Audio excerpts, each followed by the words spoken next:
Prepare the patient by applying a decongestant and anesthetic to the nasal mucosa. Any delivery method, whether by atomized spray or plain syringe, is acceptable. Open the patient's nose with a nasal speculum and administer the medication. Ask the patient to hold his or her breath during spraying to avoid inhalation of the agents. Ascertain the patient's medical allergies and medical contraindications prior to the administration of any anesthetic or decongestant. Once the nose is adequately prepared, the procedure may begin. The patient is comfortably seated upright, again facing the examiner with his or her face at eye level. Place the tip of the laryngoscope into the nostril, advancing slowly lateral to the septum and medial to the inferior turbinate. Visualize the inferior meatus and follow along the inferior turbinate. Advance the scope into the nasopharynx. Visualize the eustachian tube orifice or the torus tubarius at the entrance laterally to the nasopharynx. Visualize the adenoid or central lymphoid tissue of Waldeyer's ring. Immediately posterior to the eustachian tube is a shallow depression called Rosenmüller's fossa. Because nasopharyngeal carcinoma may arise from these recesses, this part of the exam merits especially careful evaluation. Next, evaluate the posterior nasal septum and the nasopharyngeal aspect of the soft palate. Ask the patient to breathe through his or her nose, as this will separate the palate from the posterior nasal wall and will allow passage of the scope into the oropharynx. Once here, a view from above shows a panoramic view of the oropharynx below. Next, we will examine the larynx. The true vocal cords should appear clean, white, and taut. Note throughout any mucosal color or superficial irregularities. While the patient is breathing deeply, the glottis should remain widely open, with the vocal cords abducted. Usually some portion of the subglottic larynx can be seen. The anterior ring of the cricoid cartilage is often visible just below the true vocal cords. The laryngoscope should not be passed through the vocal cords, since contact can elicit laryngospasm. Ask the patient to sniff or to inspire deeply through the nose. This causes maximal abduction of the cords, permitting optimal assessment of this important area. Ask the patient to say "ee" or "ah."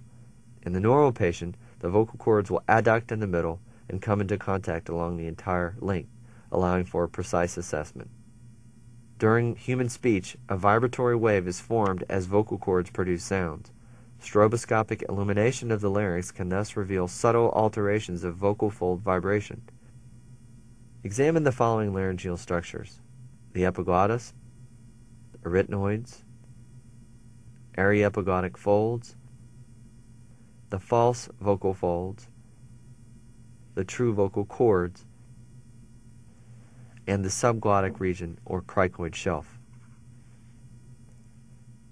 Hypopharyngeal anatomy should be distinguished from that of the larynx and oropharynx by directing the examiner's attention to the aryepiglottic and pharyngoepiglottic folds. This area can be precisely and carefully evaluated. The paired piriform sinuses are visible on either side of the larynx. If the patient puffs out his or her cheeks and holds them, this will push the walls of the hypopharynx out to allow for an easier and more complete view. Rotate the head from one side, then to the other. For all portions of this exam, the endoscope is advanced as close to the tissue as possible without touching. Touching the tissue may elicit a prominent gag reflex. Flexible laryngoscopy permits only limited visualization of the subglottic larynx and cervical trachea. Other areas that are not well visualized by flexible endoscopy include the laryngeal ventricle, the piriform sinus apex, and the retrocricoid region.